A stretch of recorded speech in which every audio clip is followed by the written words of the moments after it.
Քոչարյան, հենց ընդունարանից մոտավորապես բարձ է դառնում որ ենք եկել, ես կուզեի նույնիսկ հենց այսպես սկսենք աշխատում հա, չէ։ Իհարկե։ Հա, ես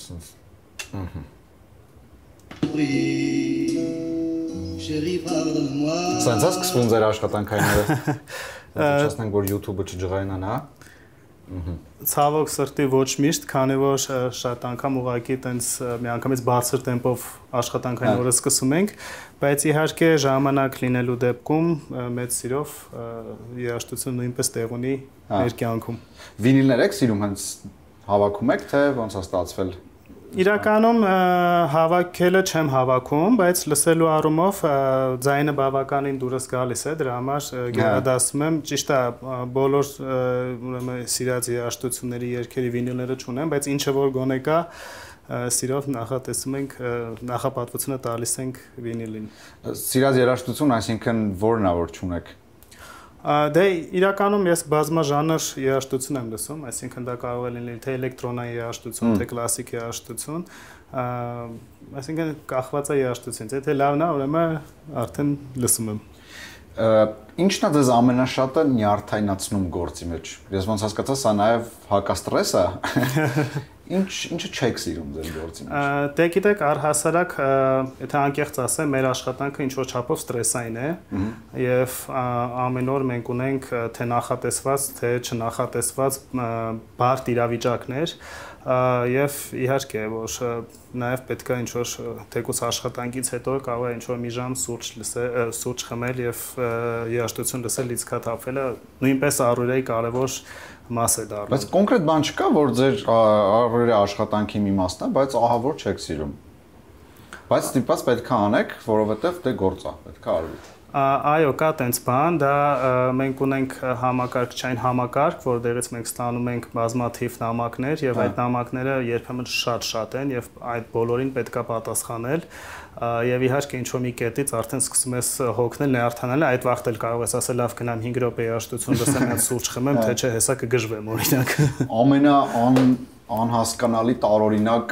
նյարդայնացնող նամակը, որ ստացել եք վերջերս, որ կհիշեք։ Ամենանյարդայնացնողը, որ ստացել եմ։ Կամ տարօրինակ, անհասկանալի էական չի, բայց որ տպավորվել է։ Դե կարող եմ ավելի հումորային պատմել, օրինակ լինում են դեպքեր, որ կարող է կապված լինել, որ մեզ գրեն օրինակ գանձերի հետ կապված, որ այստեղ այնինչ գանձերը կարող են լինել եւ հետո որ գնացել ենք, այսինքն մեր համապատասխան կառույցները գնացել ստուգել են, բան չեն գտել, օրինակ ասել են, բա որտեղից է տեղեկությունը, ասել են երազ եմ տեսել։ Նման դեպքեր են եղել։ Իսկ նման է որ իրականում գանձեր գտնվեն։ Իրականում ոչ, տենց որ մեզ ասած լինեն իմ աշխատելու ժամանակաշրջանում գանձ կոնկրետ եթե նկատենք թանկարժեք մետաղներ բան, տենց բաներ չեն գտել, բայց եթե գանձ ասելով պատկերացնենք հնագիտական առարկաներ, դա բնականաբար անդադար տեղի է ունենում եւ անդադար պեղումների ընթացքում գտնվում են տարբեր տեսակի խեցեղեն եւ շատ կարեւոր բաներ։ Դե հնագիտականը պարզ է, բայց ես նկատում եմ կճուճի մեջ ինչ-որ կճուճի մեջ ոսկեղ են բան, տենց բրիլյանտներ բան, չադամանտներ չեն գտել։ Իդեպ լավ թեմա բարձրացիք, եթե ես օրինակ մի օր պատահական գտնում եմ, գնացել եմ քաղաքից դուրս, այդպես կճուճով ոսկ եմ գտել։ Ինչ պետք է անեմ, որ պետք է հայտնեք մեզ։ Իսկ եթե չհայտնեմ, ինչ ալինում։ Դե եթե չհայտնեք, խախտեք օրենքը, որովհետև հա օրենքով եթե ինչ-որ բան հայտնաբերվում է, միանգամից լիազոր մարմին պետք է տեղյակ պահել եւ կներեք նաեւ շատ կարեւոր մի բան ասեմ, ինչը նաեւ շատ կարեւոր է քաղաքացիներն էլ իմանան, որ դա անպայման չի լինի ինչ-որ ոսկեղեն կամ ինչ-որ թանկարժեք մետաղներ կամ ադամանդներ, այն նույնիսկ եթե ինչ-որ մի կառույց է բացվում, օրինակ կամ ինչ-որ հնագիտական առարկաներ են դուրս գալի, նույնպես անպայման պետք է հայտնել լիազոր մարմին։ Որովհետև երբեք չգիտես ինչ ես հայտնաբերել, էլի, եւ կարող է շատ կարեւոր նյութեր հայտնաբերված լինեն։ Լավ, կֆիքսենք։ Մեկ էլ այստեղ աչքի ընկնում նամականիշ երկու հատ Մարտին Լութեր Քինգով։ Ինչի մասին է այս նամականիշը, որտեղից դες։ Դա ավելի շատ հուշանվեր է, դուք գիտեք, որ դե մենք նաեւ երբ որ լինում ենք արտասահմանում, գնում ենք այցերի, անպայման նայում ենք ինչ հուշանվերներ են վաճառվում, ինչ հուշանվերներ կան այլ թանգարաններում, որպեսզի մեր մոտ էլ հաշվի առնենք եւ սա նման օրինակ է, այսինքն սա հուշանվեր է։ Այսինքն անձնական ձեր սիմպաթիան դեպի Մարտին Լութեր Քինգ ինչ որ, չգիտեմ, Չէ, իրականում այստեղ ինչ տեսնում եք, ամեն ինչ կապված է աշխատանքի հետ, թեկուզ եթե նման անձնական իրերի մեկը ինչ-որ մասով, քանի որ իմ աշխատանքային վայրն է, կապված է աշխատանքի հետ։ Հասկացա։ Մենք քանի որ նախասրահում ենք առաջարկում նաև գնանք ձեր աշխատասենյակ, այնտեղ նաև նստած զրուցենք, բայց ես կուզեի մի հատ էլ այսպես գնալուց առաջ անտիստրես անենք։ Անտիստրես անենք ու գնանք, հա։ Ազնավուր սիրում եք, իդեպ։ Իհարկե։ Ինչի իհարկե։ Դե քանի որ ես չեմ կապում սա Այդ է ուզում ասել, անպայման չէ, հայ լինես սիրես ազնվոր։ Հայ լինելու հետ առհասարակ չեմ կապում, ուղղակի շատ տաղանդավոր մարդ է։ Ցանկացած կարծում եմ երաժշտություն սիրող մարդ նաև անպայման ազնվորը իր կյանքում պետքա տեղ ունենա։ Շատ լավ։ Այ հիմա գնացինք։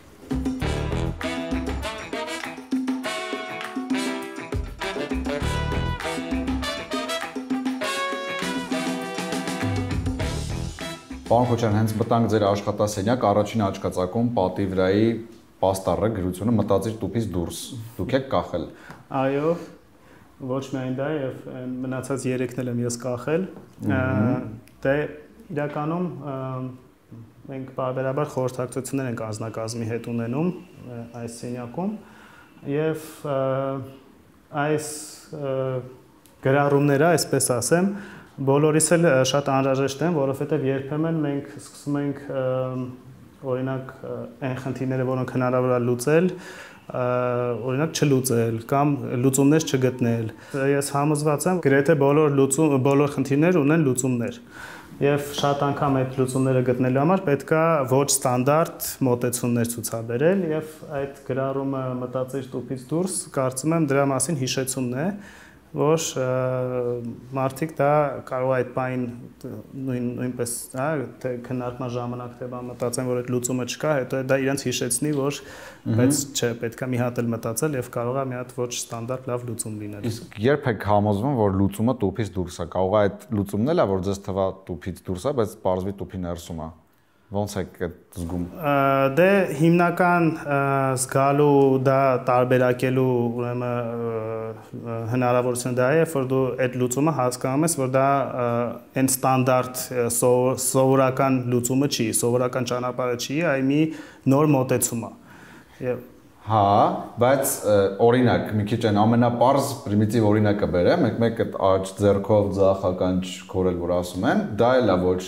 սովորական եւ ստանդարտ, բայց ինքը ավելորդ ինչ որ անիմաստ գործողություն է նաեւ։ Այ ոնց տարբերակես ոչ ստանդարտ լավը, ոչ ստանդարտ վատից։ Դե ամեն ինչ հարաբերական է իրականում եւ մեր ոլորտն էլ մի քիչ արվեստի ոլորտ է եւ դա համար երբեմն տենց այդ թարս բռնելն է լինում, բայց եթե լուրջ ու անկեղծ պատասխանեմ, ասում եմ, հիմնականում կան սա այն դեպքերում ալում, երբ որ մենք տեսնում ենք, օրինակ սա խնդիր է, ասում ենք, սա լուծումը չկա, կամ լուծումն էլ ոչ այդքան էֆեկտիվ է եւ այդ ժամանակ ենք սկսում մտածել իհարկե եթե կա հեշտ ճանապարհը եւ པարզ է նոր բաներ չենք այդտեղ մտածում բայց երբ որ գալիս ենք մի խնդրի որը որ արդեն ճիշտ ճանապարհով չի լուծվում արդեն սկսում ենք կրեատիվ տարբերակով լուծել թևնոցներն են մեկ էլ աչքին գնում ահա որ շատ համ ձեր ձեռքին համ սեղանին սիրահարեք թևնոցների Այո, ի տարբերություն, որ ասացի վինիլը ավելի շատ, այո, կոլեկցիոներ չեմ, թևնոցների դեպքում իհարկե շատ ունեմ, շատ եմ սիրում եւ ինձ ճանաչող բոլոր մարդիկ գիտեն, որ իմ ամենակարևոր ատրիբուտներից է եւ այո Աստիկ հնագիտության ոլորտները համակարգում եղել է, որ պեղումների ժամանակ ինչ-որ թևնոց գտնվի ու ձեզ հազիվ զսպեք, որ չվերցնեք։ Ճիշտն ասած, քանի որ ինքս անձամբ ներգրաված չեմ պեղումների մեջ, ոչ, բայց նույնիսկ եթե ներգրավածն է եւ գտնեի, որպես իրազեկ քաղաքացի եւ օրինապաշտ անպայման տեղեկացնել լիազոր մարմին։ Ինչը բոլորին խորհուրդ եմ տալիս։ Այդպես մենք այդ հարցը չճշտեցինք, եթե տեղեկացնում եք 50% չէ, ինչքան գիտեմ։ Ճիշտն ասած, որ վստահ չասեմ տոկոսային հարաբերակցությունը չեմ կարող ասել, բայց բնականաբար ով որ գտել է ունի իր մասնաբաժինը։ Եվ ձմերուկով մարդը ձեր սեղանին ինչ անում։ Ձմերուկով մարդը նույնպես հուշանվեր է, սա Ուզբեկստանից է, ինչպես կարելի է կռահել ձմերուկից։ Եվ այո, ինչպես նշեցի, մենք շատ ենք ուսումնասիրում, քանի որ մենք կարծում ենք, որ դեռևս մեր հուշանվերների ուրեմն թե տեսքը, թե քանակը, այսպես ասած, ոլորտը լավ զարգացած չի։ Մենք հիմա դա մեր ուշադրության կենտրոնում է, մենք հիմա մեր թանգարաններում թե ուրեմն տարածքներն ենք արդիականացնում հուշանվերների խանութների, թե նոր դիզայններ ենք ստեղծում եւ կարծում եմ, որ շատ շուտով կարողանանք sense մասսայական հուշանվերների արտադրության անցնել։ Օրինակ, այնց ասացիք, ինչպես կարող եք կռահել ձմերուկից Ուզբեկստանից հանվերը։ Հայկական այս հուշանվերը ինչից պետք է մարդ կրայի, որ հայկական է։ Դուք սա շատ կարևոր հարց եք բարձրացնում եւ իրականում սա նույնիսկ sense արագ ասելու է չի, որովհետեւ հետազոտությունների բան կա, որ ոչ մի բան, այսինքն մի քանի բան մենք դուրս բերենք, մենք դրանով հիմա զբաղվում ենք եւ սա հետազոտական աշխատանք է։ Իհարկե, ես կարող եմ նշել, չգիտեմ, մեր հրապարակի շենքը կամ ինչ որ բաներ, օրինակ Ծիրանը, եթե ձմերուկից խոսեցինք, հա, Ծիրանը միանգամից ասոցացում է Հայաստանի հետ, բայց իրականում նաեւ շատ բաներ կա, որ մենք կարող ենք օրինակ նենց անել, որ սկսեն ասոցացնել Հայաստանի հետ եւ այդ ուղղությամբ արդեն ոնց որ դա ինչ որտեղ նաեւ գիտահետազոտական աշխատանք է։ Իսկ նախնական կոնցեպտներ կան արդեն հայկական հուշանվերների, ինչ որ մի բան կարող եք ասել, ինչն է մշակվում, ինչ տեսք ունի, ինչն է լինելու առանցքում։ Դե քննարկումներ իհարկե կան, բայց կարծում եմ այս փուլում դեռ շուտ է, երբ որ մենք այդ հավաքական ոնց որ պատկերներ ունենանք, իհարկե արդեն բոլորն էլ կներկայացնենք եւ նաեւ ստանդարտ հուշանվերներ կան, այսինքն որոնք որ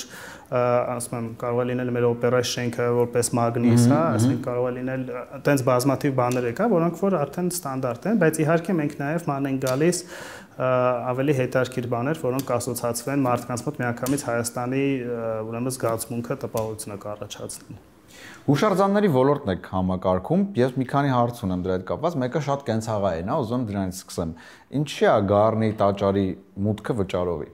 Բոլոր, այսինքն ինչի կարելի է անվճար գնալ ցանկացած եկեղեցու վանքի տարածք, իսկ Գառնի տաճար պետքա վճարես։ Նախ ես կարծում եմ, որ իսկ ինչի պետքա վճարովի չլինի, որովհետև մյուսները վճարովի։ Տեսեք, կոնկրետ Գառնի դեպքում այնտեղ բազմաթիվ աշխատանք կա անելու, որպեսզի իրան պահպանել այն վիճակում, որ ինքը կա։ Այսինքն մենք երբ որ մտնում ենք Գառնի տարածք, տեսնում ենք այնտեղ բարեկարգ կա, մենք տեսնում ենք, որ այնտեղ բազմաթիվ տասնյակ աշխատողներ գործ են անում, որպեսզի կարողանան այդ դա պահպանեն։ Մենք տեսնում ենք մեր հուշարձանների տարածքում բազմաթիվ վերականգնումներ։ Ես ասեմ, որ այսօր պետությունը դա աննախադեպ գումարներ է ծախսում, ուրեմն հուշարձանների վերականգնման համար։ Նման բան ես կարծում երբևիցե չի եղել անկախ Հայաստանում։ Եվ 2018 թվականից ի վեր այդ գումարները սենց երկրաչափական աճում են։ Մենք 1 միլիարդ դրամից ավել տարեկան հուշարձանների համար գումար ենք տրամադրում եւ նաեւ որոշակի գումարներ տրամադրում ենք հենց այդ եկած եկամուտներից, պոակների, թե կլինի Գառնու տաճարը, թե կլինի որևէ թանգարան։ Եվ ես իրականում ամբողջովին նորմալ եմ համարում, որ եթե մենք կարող ենք գնալ վճարել ամեն ինչի համար, որտեվ համարա ոչ մի բան անվճար չկա, նաև պետքա վճարենք մշակույթի համար, դա շատ նորմալ է եւ դա կարծում եմ մշակույթի այդ գումարը, երբ որ դու գիտես գնում է այդ հուշարձանին, այսպես ասած, դա նույնիսկ ես օրինակ ինձ լավ եմ զգում վճարելուց։ Հրաշալի։ Երկրորդ հարցս կապված է հենց Գառնի եւ իր շուրջ, այսպես ասած, ստեղծված պատկերի հետ, ամենահայտնի ուղղությունն է, չէ՞, ինչքան տուրիստ գալիս է Գառնի Գեղարդ։ Կասեք Հայաստանում եւս մի քանի հուշարձան, որոնք թերագնահատված են ու արժի մեկ-մեկ Գառնի Գեղարդի փոխարեն գնալ այնտեղ։ Տեսեք, թերագնահատվածը չեմ կարծում, որ ամենաճիշտ բառը կլինի։ Դե այդքան պոպուլյար չեն։ Իսկ դե տեսեք, գնալու համար տարբեր նաև պայմաններ պետք է լինեն։ Օրինակ պետք է լինի համապատասխան ենթակառուցվածք, պետք է լինի ուրեմն եթե դա զբոսաշրջային ուղղությունների մասն է խոսքը, շատ անգամ չեն գնում, որովհետև այդ ուղղության վրա չի, հա, այսինքն զբոսաշրջային։ Ճանապարհները կարծում եմ, որ հիմա համարա շատ տեղը շատ լավն են եւ դուք տեսնում եք ինչ ծավալի ճանապարհաշինություն է տեղի ունենում եւ դա օրինակ, բայց եթե օրինակ այդ տուրիստական, այսպես ասած, մարշրուտը գնալու է վերջի կետը լինի Թբիլիսին, օրինակ, ինչը շատ տարածված է կազմակերպված տուրիզմի դեպքում, երբ որ գալիս են ոչ միայն Հայաստան, այլ գնում են Հայաստան եւ Վրաստան, այդ ժամանակ արդեն պետք է այդ հեռավորությունը այդ ճանապարհից նույնպես դեր է խաղում։ Բայց բնականաբար նաև հանրահռչակման խնդիրներ կային։ Այդ հարցը լուծելու համար մենք ստեղծեցինք մշակույթի զարգացման հիմնադրամ, որը որ մեր նոր կառույցն է եւ որը որ լրիվ մարքեթինգով զբաղվող, այսինքն ամբողջովին զբաղվելու է հանրահռչակման ոլորտի եւ հենց այդ նպատակով ենք ստեղծել։ Լավ, իսկ մի քանի այլ ընտրանք Գառնիին կասեք, որ կարելի է գնալ բացի Գառնից։ Ես կարող եմ իմ նախասիրություններով կիսվել, օրինակ ես շատ եմ սիրում մեր բերդերը եւ ինձ համար եւ երբ որ ես եմ ազատ ժամանակ ունենում, գնում եմ տեսնելու որևէ բերդ, ամրոց եւ մենք ունենք բազմաթիվ ամրոցներ, կարծում եմ որն էլ որ գնանք լավ կլինի, ես Բերդկունքն եմ օրինակ շատ սիրում։ Բերդկունք։ Այո, որտեղ է։ Բերդավանը։ Բերդկունքը գտնվում է Սևանում։ Սևանի մոտ։ Շատ հետաքրքիր տեղ է եւ Ափին է մոտ։ Այո, հենց ափի վրա է։ Մոտավոր որ հատված է, չեմ եղել, իրոք ուզում եմ ճշտեմ, համել մեր հերոստատիկը դեպի Գավառ պետք է գնալ։ Դեպի Գավառ, Բերդկունք, շատ լավ ֆիքսեցինք։ Եվ նաև հուշարձանների հետ մի քիչ կապված, մինչև մեր նկարանումը սկսելը հյուր ունեիք, շատ հայտնի երաժիշտ DJ Արմեն Միրանն էր։ Եթե գաղտնիք չի, ինչ էիք խոսում։ Իհարկե գաղտնիք չի, դուք գիտեք, որ մենք նաև մտածում ենք, որ հուշարձանների տարածքները պետք է օգտագործել նաև տարբեր միջոցառումների համար եւ կարծրացած կամ բարփակված վիճակում չլինել եւ այդ նպատակով գիտեք արդեն մի քանի տարի է օրինակ Գառնիում տեղի ունենում տարբեր միջոցառումներ, այդ թվում DJ-ի մասնակցությամբ համերգներ եւ Արմեն Միրանն էլ բավականին հայտնի DJ է եւ իր հետ քննարկում էինք մեր համագործակցության հնարավորությունը հուշարձանների տարածքում էլի։ Այո։ Գառնիում թե ուրիշ տեղ։ Դե մենք ունենք տարբեր տարբերակներ իհարկե, բոլորն էլ քննարկել ենք, բայց արդեն Գառնին ավանդական է դարել այդ էլեկտրոնային երաժշտության ուրեմն փառատոն կամ միջոցառում կազմակերպելու համար եւ բնականաբար արդեն կարծում եմ նաեւ մարդիկ են սպասում, որ հուլիսին անպայման արդեն պետք է որևէ բան տեղի ունենա եւ իհարկե քննարկում ենք այդ բոլոր հնարավորությունները։ Կարծում դուք էլ գիտեք, որ նման դեպքերում, նույնիսկ Գառնիի դեպքում շատ արձագանքներ են լինում, որ ոնց կարելի է այս տարածքում էնել էլեկտրոնային երաժշտություն, երիտասարդները գան, խմեն, բարեն, չի կարելի այդպես։ Որն է ձեր մոտեցումը այս հարցում, ինչն է կարելի, ինչը չէ։ Գիտեք, որ ցանկացած գրեթե նախաձեռնություն ինչ որ մարդկանց կողմից միշտ քննադատվում է, ինչը նորմալ է եւ բնականաբար բոլորը նույն նախասիրությունները չունեն, բայց հաշվի առնելով նաեւ այն քանակը մարդկանց, որոնք որ գալիս են մասնակցում են եւ մենք տեսնում ենք, որ դրա պահանջարկն էլ կա եւ Հայաստանը բոլորի համար է եւ մենք փորձում ենք բոլորի նախասիրություններին համահունչ տարբեր միջոցառումներ մտածել եւ էլեկտրոնային երաժշտության ուրեմն միջոցառումն էլ այդ ուղղվածությունը սիրող մարդկանց համար է։ Բայց ձեզ համար անձամբ կամ ի պաշտոնե կան ինչ որ կարմիր գծեր, որ օրինակ Գառնիի տարածքում սա չի կարելի։ Պարզա խոսքս այն երևույթների մասին չի, որ ոչ մի տեղ չի կարելի։ Հա, ես նկատում եմ այդ նուրբ հոգևոր սահմանը։ Կամ ոչ միայն Գառնիի տարածքում, օրինակ Զվարթնոց տաճարի այդ շրջակայքում եւ այլն։ Տեսեք, իրականում բնականաբար կարմիր գծեր կան եւ իհարկե պետք է ապահովված լինի հուշարձանի անվտանգությունը բոլոր առումներով։ Պետք է ուրեմն առհասարակ այդ ուրեմն բոլոր պահպանական միջոցառումները տեղ ունենան, սկսած մաքրությունից եւ այլն եւ այլն։ Եվ բնականաբար էլ այն միջոցառումները, որ տեղի ունենում, պետք է այդ էթիկայի բանի ուրեմն սահմանների մեջ մնան։ Մնացած առումով, որ ասենք սահմանափակենք երաժշտության տեսակ եւ այլն, այդ ոչ, մենք երաժշտության տեսակով չենք սահմանափակում եւ բնականաբար տեսեք նենց մի երաժշտություն չենք էլ կարող թույլ տալ, որը որ անենք,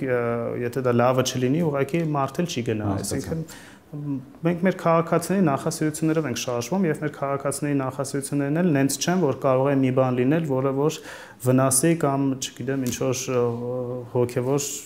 վնաս թեկուզ տա, որովհետեւ էլի եմ ասում, էլի սա ի վերջո մեր քաղաքացիներն են օգտվում, գնում, մասնակցում, այսինքն նորմալ է։ Դուք Բարսելոնայում եք մի պահ սովորել, աշխատել ու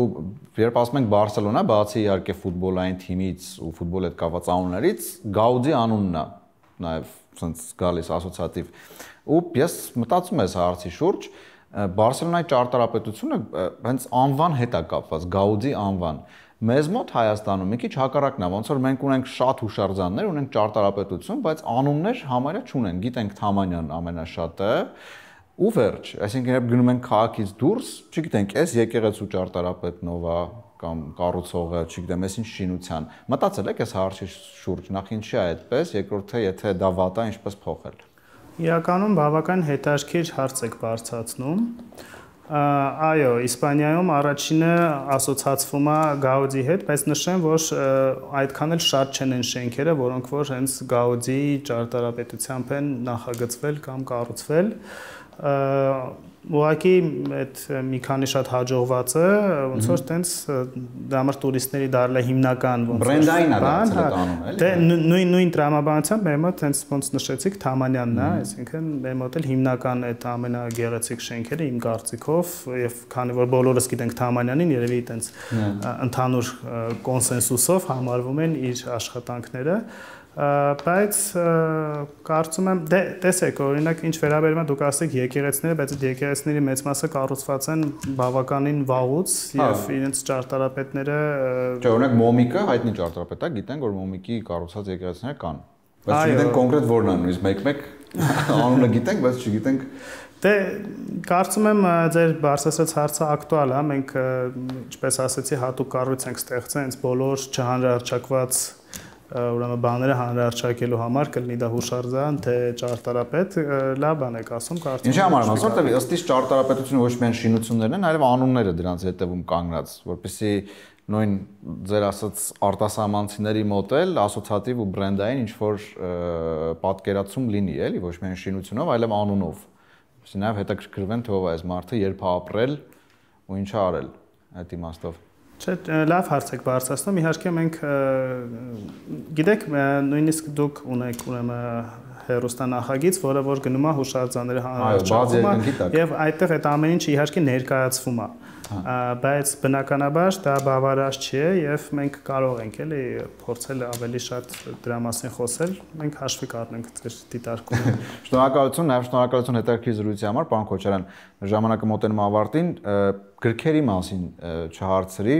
ոնց հասկացա առանձնահատուկ դեր ունեն ձեզ համար, եթե սեղանին դրված են։ Այո, եւ ես ասեմ մենակ ոչ թե նրա համար, որ բովանդակության համար այսպես ասեմ, այլ նաեւ որակի համար, որտեղ ես բավականին մեծ ուշադրություն եմ դարձնում այն արտադրանքին, որ մեր թանգարանները, մեր կառույցները արտադրում են, եւ գիտեք, որ մենք բավականին բարձրացրել ենք որակը մեր տպագրության եւ իրականում ունենք արդեն տպագիր նյութեր, որոնք որ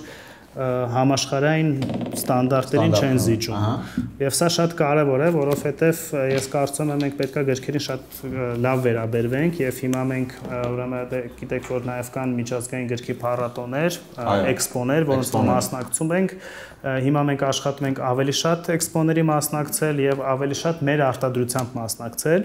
եւ օրինակ այս տարի Ֆրանկֆուրտի գրքի փառատոնին մենք մեր թանգարանների ուրեմն արտադրանքով անպայման կներկայանանք եւ հիմա հենց նախարարությունով մեր վարչությունով մենք ստուգում ենք այդ ուրեմն այն գրքերը, որոնք որ պետքա ցուցադրվեն, դրանց որակը Եթե չեք հավանում հետ եք ուղարկում, ասում եք նորից տպեք։ Նաև որ դրան չհասնել, ասում ենք ոնց է պետք անել, որ հանկարծ այդ անիմաստ ծախսի հարցը չառաջանա։ Շատ լավ։ Ու մեր ավանդականը ինչի համար ձեզ մոտից որևէ մեկին կհեռացնեք աշխատանքից։ Դե բնականաբար ամենակարևոր սկզբունքը մի քանի իրական շատ հեշտ է ինձ հետ աշխատել։ Ամենակարևոր սկզբունքը դա թափանցիկությունն է եւ մարդ պետք է ազնիվ եւ թափանցիկ աշխատի։ Դա սկզբունքա, որը որ պետք է չխախտվի, էլի։ Երկրորդ շատ կարևոր սկզբունքը դա հանձնարարականները պետք է կատարվեն։ Որտեվ դա ինչ որ սեփական ամբիցիաների հարց չի, այսինքն որպեսզի պետական ապարատը ճիշտ գործի, բոլորը պետք է իրենց տեղում իրենց աշխատանքը կատարեն։ Սա հիմնական երկու բանն է, որ պետք է պահպանել։ Մնացածը թե ինչ որ բանի մեջ սխալվելը, թե ինչ որ մի բան ավել ասելը կամ պակաս ասելը, դա ամեն տեղ տեղի է ունենում, դա նորմալ է, էլի։ Բայց ամենակարևորը մարդը աշխատի թափանցիկ եւ մարդ պետք է հանձնարարականները պետք է կատարվեն։ Պետք է կատարվեն ժամանակին, թե ընդհանրապես պետք է կատարվեն։ Դե երբ որ ասում եմ կատարվեն, իրանք արդեն ժամկետ ունեն եւ պետք է, հա, իհարկե, ինչ որ դեպքեր կարելի է հասկանալ, ինչ որ ուշացումներ, բաներ կարող են տեղ ունենալ, բայց բոլորը պետք է լինեն զգոն եւ իրանք ամեն մեկ իր թվում իր հանձնարարականը անի։ Շատ շնորհակալություն։ Ես եմ շնորհակալ։